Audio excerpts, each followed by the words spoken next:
Hi, I'm Whitney, and I'm on staff with the Tampa Bay Crew staff team. I currently work with Crew at University of Tampa, and I also work some with international students at USF.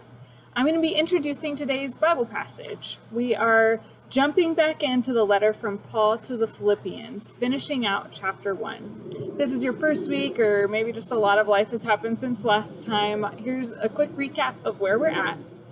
Paul is in prison, and he opens this letter with a prayer of gratefulness for the church of Philippi and how God is working through them.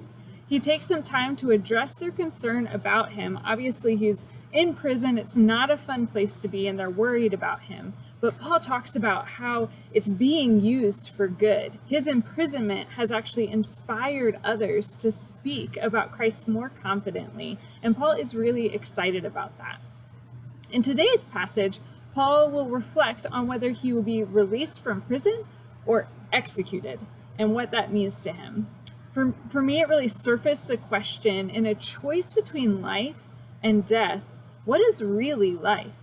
As a rule, I tend to want to hold on to my life here on earth at all costs. And obviously that's a relatively good thing. So Paul isn't speaking about recklessness here, but Paul's words indicate an eternal perspective that is really significant in how it impacts his current circumstances. Paul also starts talking about living in a manner worthy of Christ, and the NLT translates that by saying, "You must live as citizens of heaven." This wording of citizenship is important because Roman patriotism was highly significant in this time period.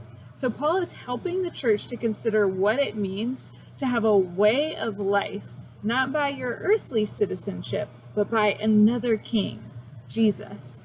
And so I'm excited for you to dig into this passage together and see what God has for you. Have a great discussion together.